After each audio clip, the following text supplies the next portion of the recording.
A gente está fazendo uma série no livro de Ruth com o tema Quando o Caminho Muda Tudo. Hoje nós vamos para o 3º capítulo do livro de Ruth e a gente vai ler o capítulo por inteiro. Diz assim, então, o texto bíblico de Ruth, capítulo 3. Certo dia, Noemi, sua sogra, lhe disse: "Minha filha, tenho que procurar um lugar seguro para a sua felicidade. Boaz, aquele cujas servas você esteve, é nosso parente próximo. Esta noite ele estará limpando cevada na eira. Lave-se, perfume-se, vista sua melhor roupa e desça para a eira. Mas não deixe que ele perceba você até que tenha comido e bebido. Quando ele for dormir, note bem o lugar em que ele se deitar. Então vá, descubra os pés dele e deite-se, e ele lhe dirá o que fazer." Respondeu Ruth: "Farei tudo o que você está me dizendo." Então ela desceu à eira e fez tudo o que a sua sogra lhe tinha recomendado. Quando Boaz terminou de comer e beber, ficou alegre e foi deitar-se, perto do monte de grãos. Ruth aproximou-se sem ser notada, descobriu os pés dele e deitou-se. No meio da noite, o homem acordou de repente e se virou e assustou-se ao ver uma mulher deitada aos seus pés. "Quem é você?" perguntou ele. "Sou sua serva Ruth", disse ela. "Estenda sua capa sobre a sua serva, pois o Senhor é resgatador." Boaz lhe respondeu: "O Senhor a abençoe, minha filha. Esse seu gesto de bondade é ainda maior do que o primeiro, pois você poderia ter ido atrás dos mais jovens, ricos ou pobres. Agora, minha filha, não tenha medo. Farei por você tudo o que me pedir. Todos os meus concidadãos sabem que você é mulher virtuosa. É verdade que sou resgatador, mas há um outro que é parente mais próximo do que eu. Passe a noite aqui. De manhã veremos. Se ele quiser resgatá-la, muito bem, que resgate.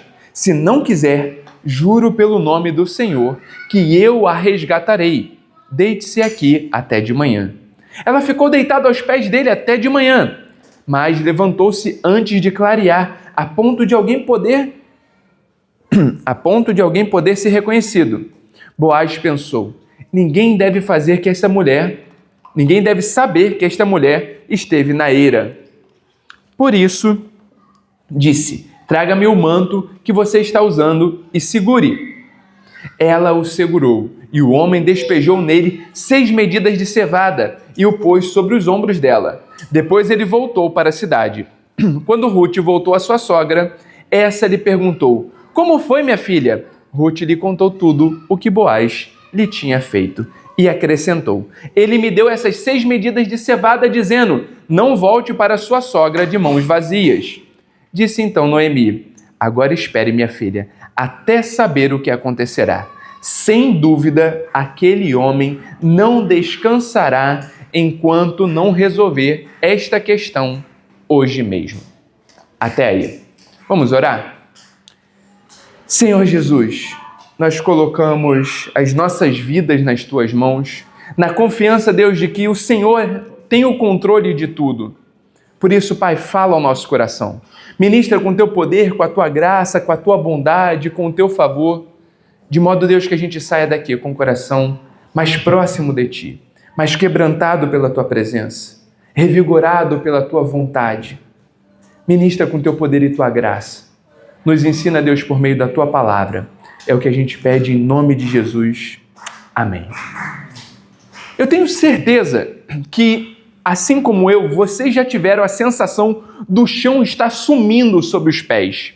Aquele momento em que um diagnóstico inesperado, uma crise financeira ou uma perda dolorosa transforma o futuro, que antes parecia tão sólido, mas agora parece uma névoa de incerteza. Nós planejamos, construímos, nos esforçamos para garantir um futuro para nossa família, para tentar deixar um legado, mas às vezes a vida, com sua força imprevisível, parece demolir tudo o que levantamos, nos deixando à deriva em busca de um porto seguro. Já aconteceu com você? É nesse cenário de incerteza que nós somos convidados a entrar em uma das mais belas e íntimas histórias de toda a Escritura, o livro de Ruth. Essa não é uma história de grandes exércitos, reis poderosos ou profetas que abrem o mar. É uma história que sussurra. Começa com o som do choro. Uma mulher chamada Noemi, amargurada pela vida, que perdeu o marido, os 2 filhos e agora está numa terra estrangeira. Ela não tem mais nada a não ser o caminho de volta para casa, para uma terra que ela deixou para trás. Com ela, as suas 2 noras também viúvas, também com o futuro roubado. Noemi, em sua dor, as liberta. Voltem, ela diz. Uma delas volta, mas a outra, Ruth, uma estrangeira, se agarra a ela e faz votos mais radicais que a gente já ouviu. Não insista comigo que te deixe e que não mais te acompanhe. Aonde fores, irei. Onde ficares, ficarei. O teu povo será o meu povo. O teu Deus será o meu Deus. Pense no que isso significa.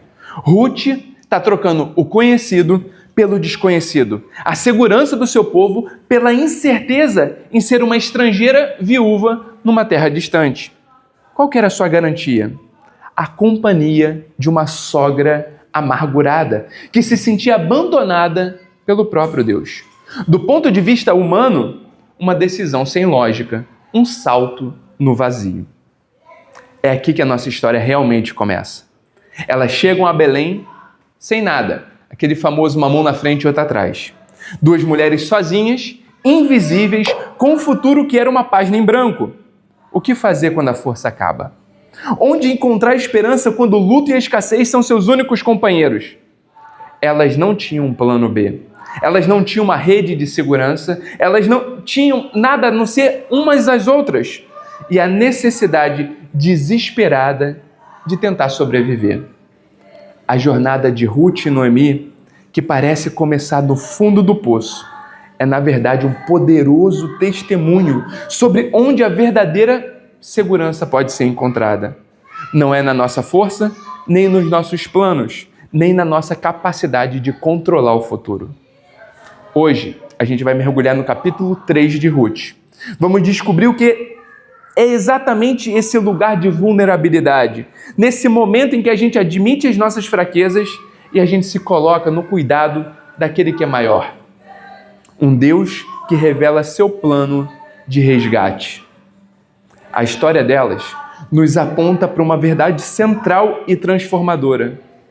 A verdade de que Deus, Ele envia libertadores, Ele provê redenção quando a gente se encontra na maior fragilidade, quando a gente não tem lugar para se abrigar. Ele é quem nos traz confiança, Ele é quem nos redime. Sob as suas asas, nós encontramos proteção.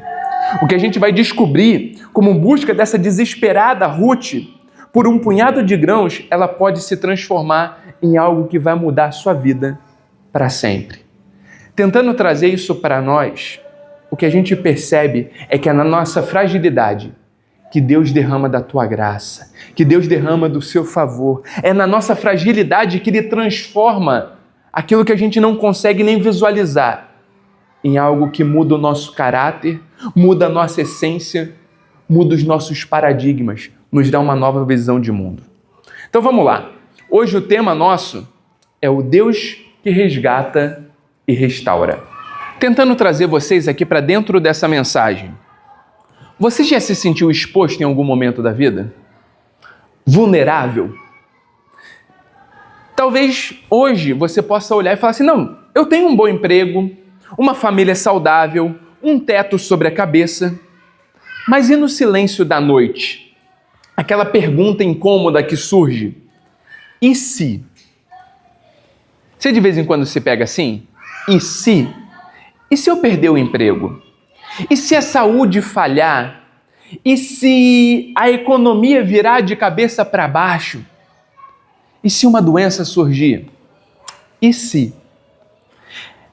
É fato que a gente vive em busca de algum porto seguro. A gente tenta fazer seguro de vida, de carro, de casa, nós criamos planos de previdência, instalamos câmeras de segurança, construímos muros, não apenas em nossas casas, mas em volta dos nossos corações.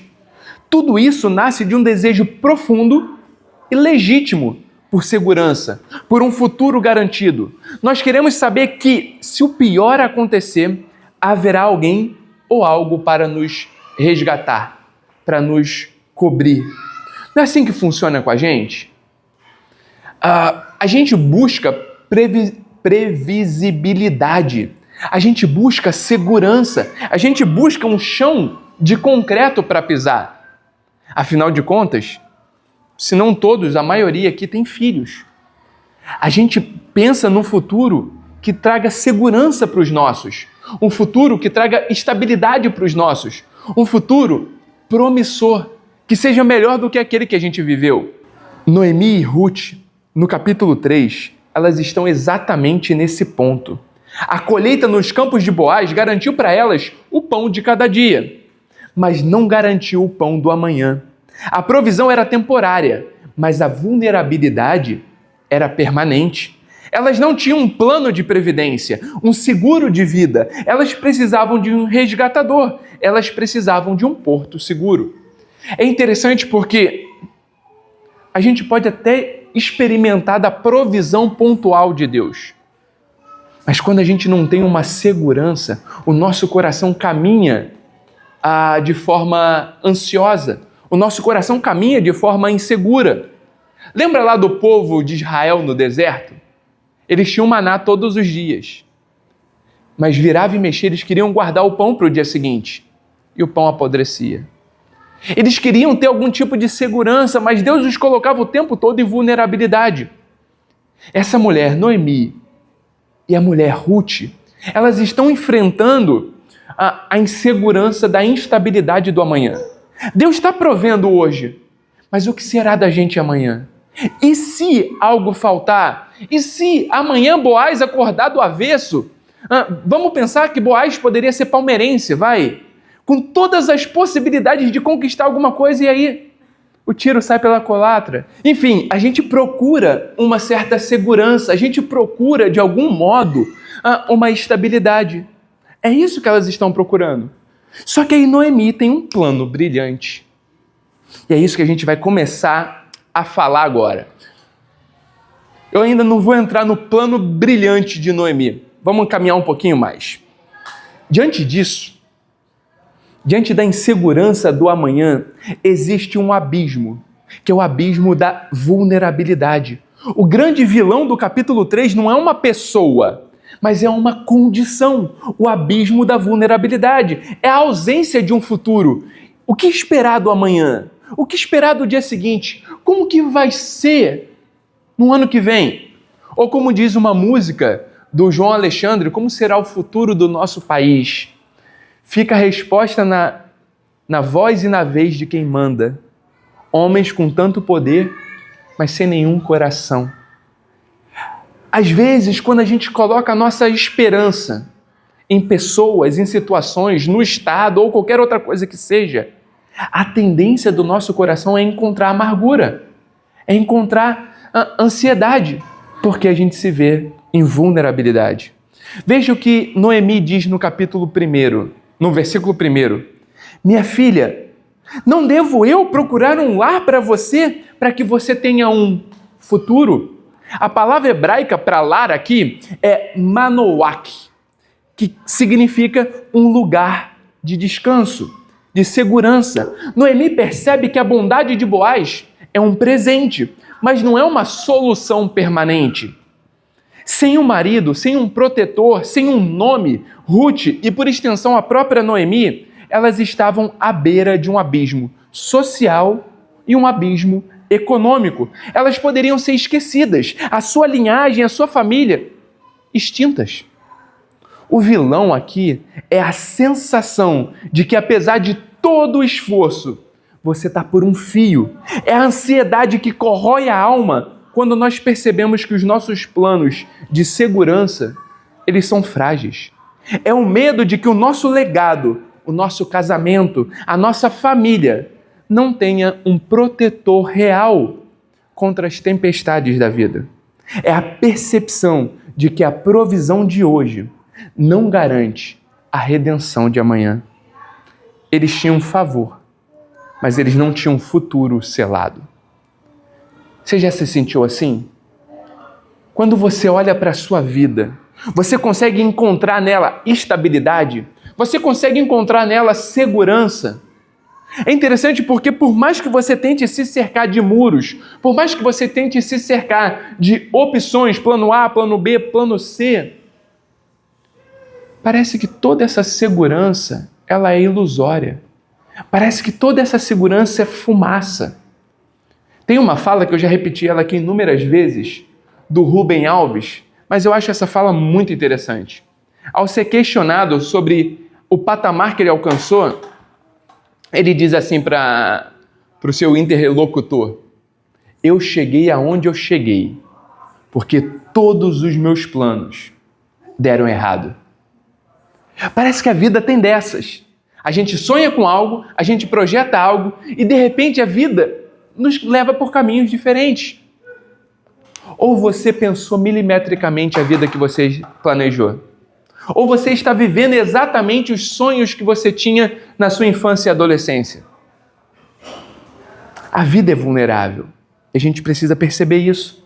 Mas aí vem a solução. Um plano ousado de redenção. Diante do abismo, Noemi elabora um plano.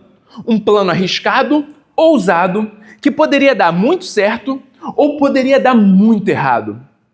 E cá entre nós, se você for ler o texto, um plano de ação um tanto duvidoso do ponto de vista ético e moral.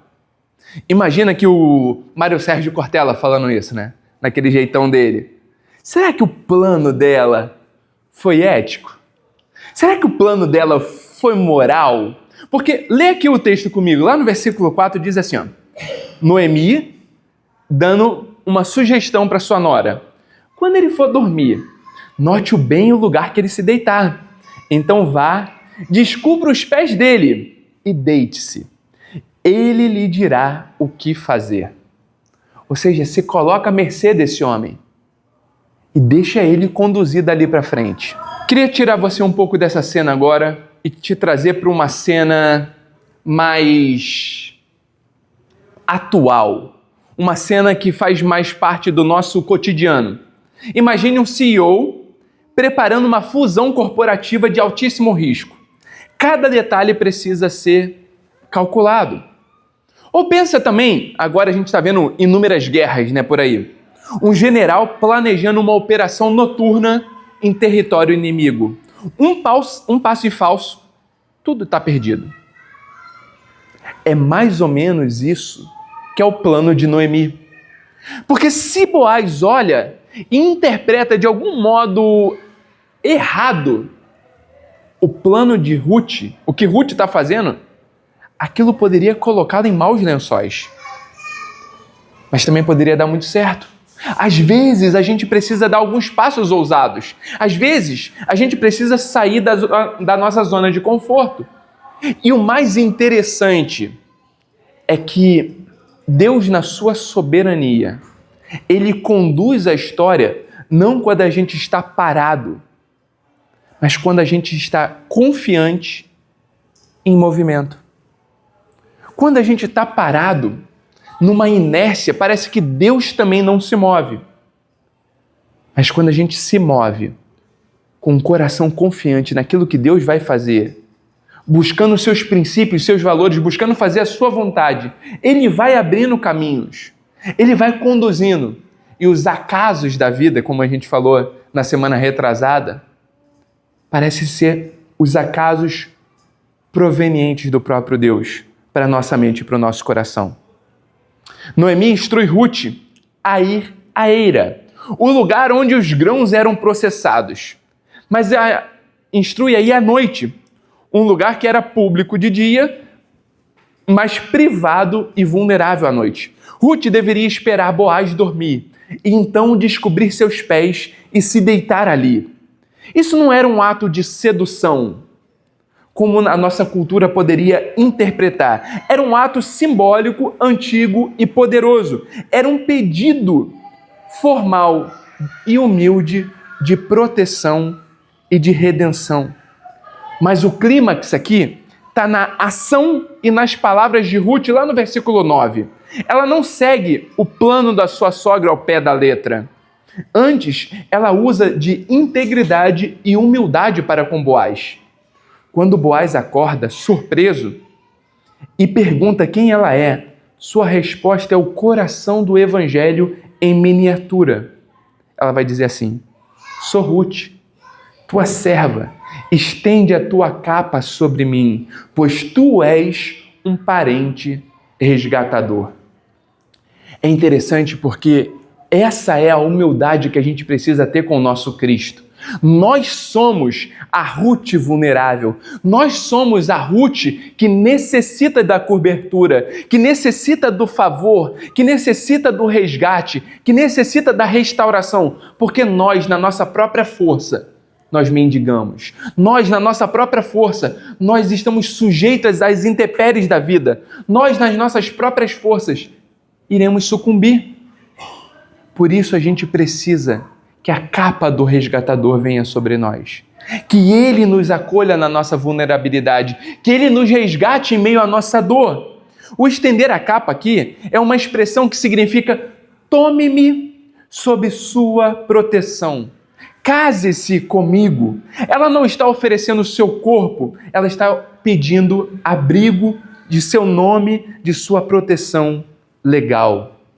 É interessante porque o plano de Noemi é um plano duvidoso, mas a integridade de Ruth não permite que ela siga o plano ao pé da letra.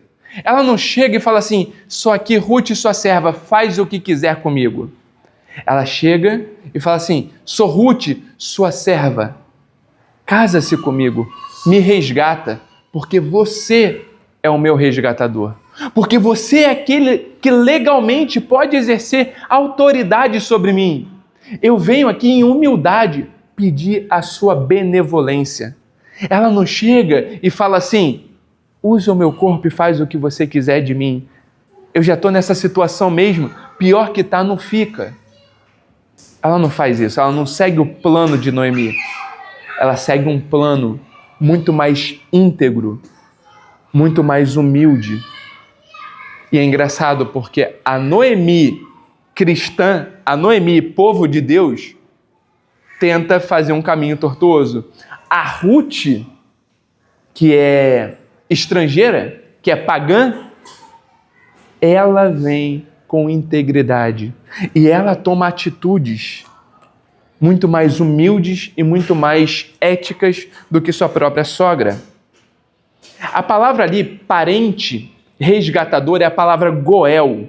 Essa era a figura legal em Israel, responsável por resgatar parentes em dificuldade, comprando de volta suas terras, redimindo-os da escravidão ou, nesse caso, casando-se com a viúva para dar continuidade ao nome da família. Aqui tem algo muito interessante. Provavelmente a gente vai trabalhar isso muito melhor na próxima semana, porque na próxima semana a gente vai ver o contraste de Boaz com outro resgatador que não tem nome no texto. Mas aqui eu já quero dar um spoiler da semana que vem, porque Boaz, se ele topa casar com Ruth, os filhos dele não são descendência dele. Os filhos dele são descendências do marido falecido, porque essa era a lei de Israel. O que Boaz está fazendo aqui é abrindo mão do próprio nome, é abrindo mão da própria descendência, é abrindo mão de que seu nome seja conhecido na história. E já trazendo o spoiler da semana que vem, o homem que não aceita casar-se com Ruth, que seria o seu resgatador primário, ele não tem nome na Escritura. Por quê? Porque ele queria que o seu nome aparecesse. Ele não casa com Ruth para não dar uma descendência ao falecido, porque ele quer uma descendência que tenha o seu próprio nome.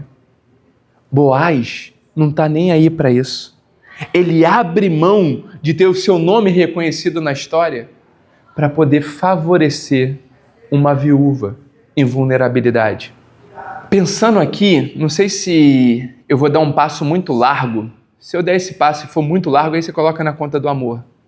Mas para mim isso tem tudo a ver com a adoção do Evangelho, onde Deus, ele vai a um povo que não é seu, a uma cultura que não é sua, uma cultura pagã que tem outros deuses que adoram e são inimigos do próprio Deus. Ele vai a essa cultura e os resgata e os chama de filhos.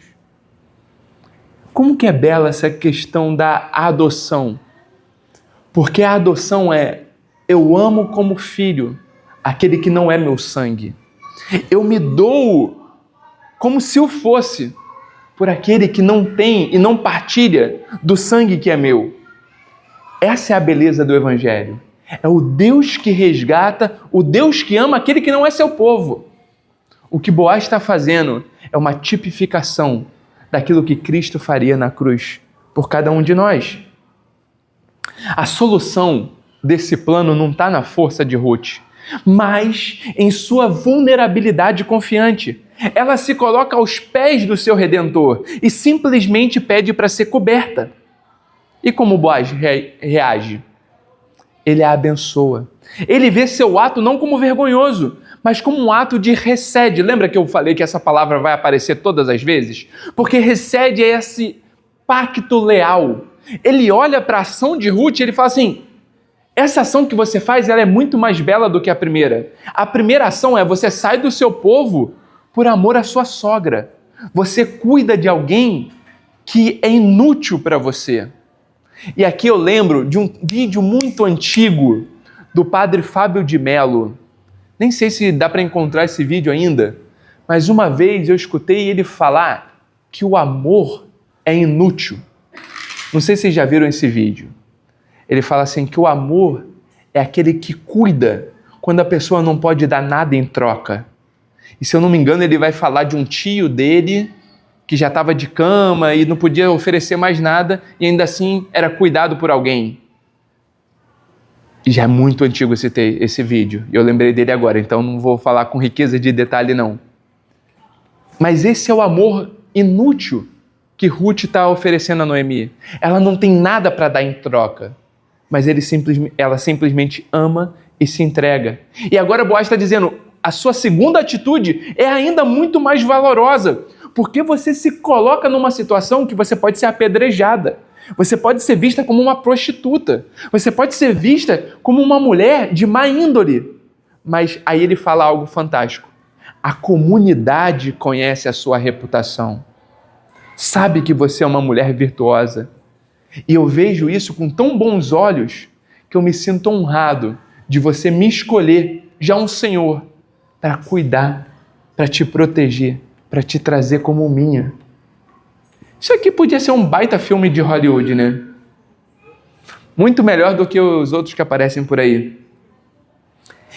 Boaz a protege, a honra e promete agir. A solução divina se manifesta através de um ato humano de entrega total.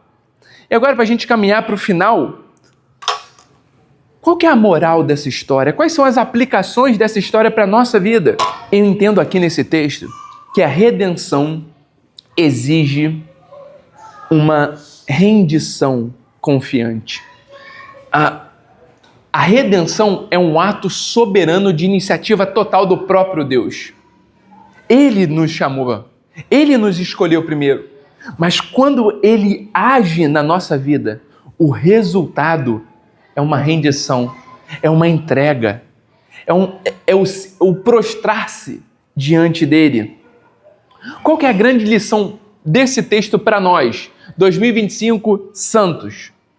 Eu acho que é essa: a verdadeira segurança não é construída com os nossos muros, mas encontrada sobre a capa do nosso Redentor. Muitos de nós vivemos como Ruth antes do capítulo 3. Somos gratos pela provisão diária de Deus, sob a colheita em seus campos, mas ainda tentamos construir o nosso próprio futuro, nosso próprio plano de segurança. Confiamos em nossos diplomas, em nossos contatos, em nossas economias. Mas Deus nos convida a ir A eira, ele nos convida a um ato de rendição, uma entrega.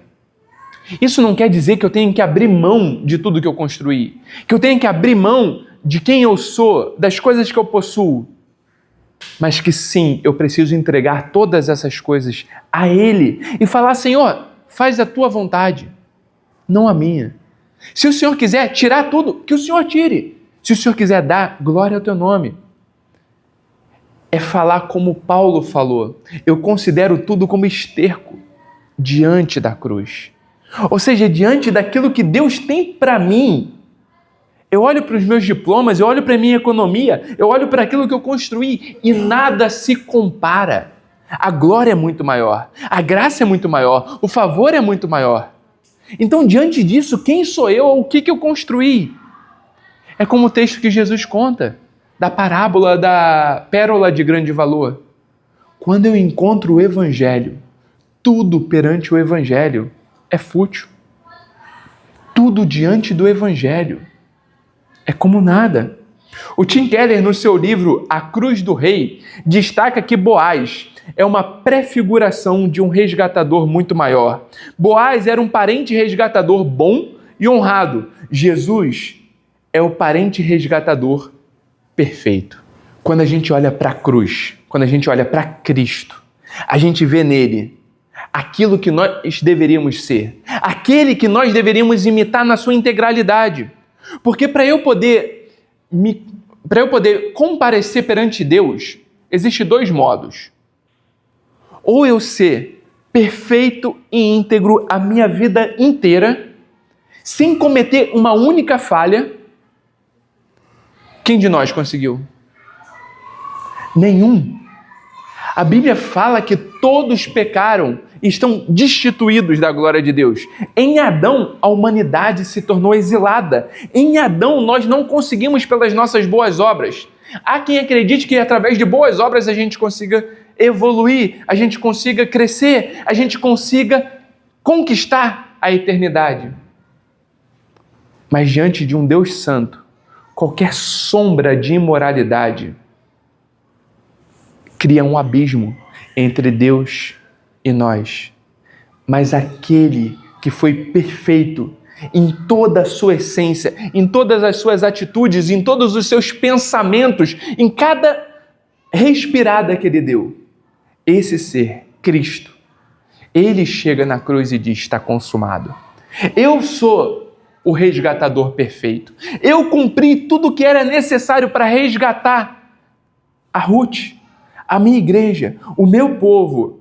Eu sou capaz de estender a capa da redenção, da plenitude, da vida. Por isso que ele vai dizer: eu sou o caminho, a verdade, a vida. Ninguém pode se achegar ao Pai a não ser por mim. Você pode ser uma pessoa super bacana, mas você não pode se achegar a Deus, porque você é uma pessoa super bacana e imperfeita.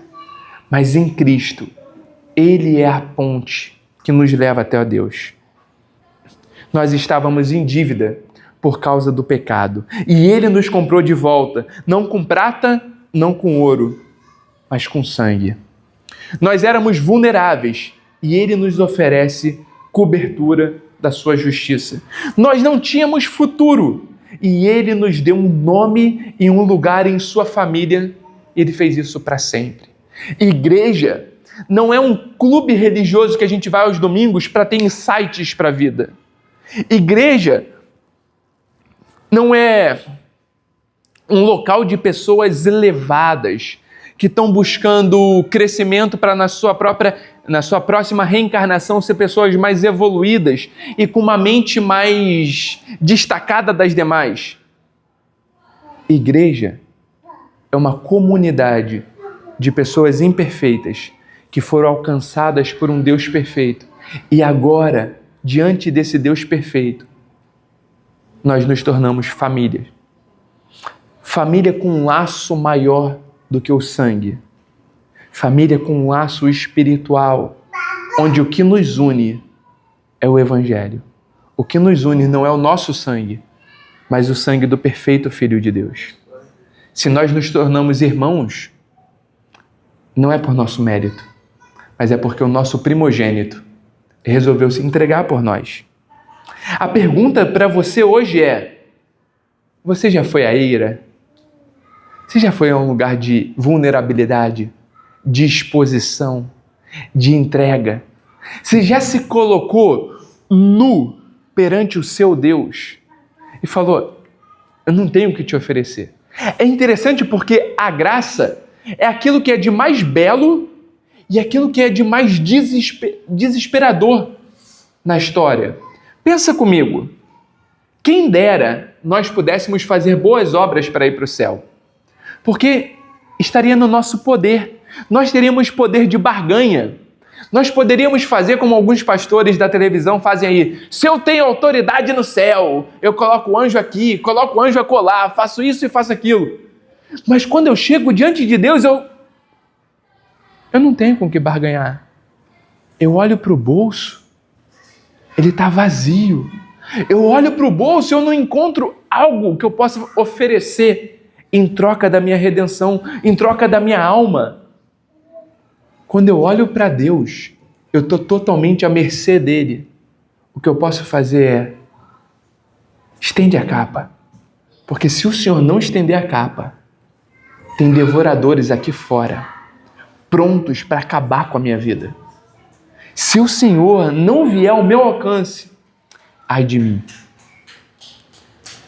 Você já parou de confiar no seu próprio plano de segurança?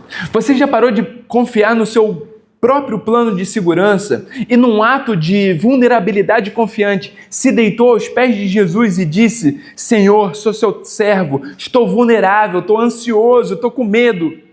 Estende a capa sobre mim.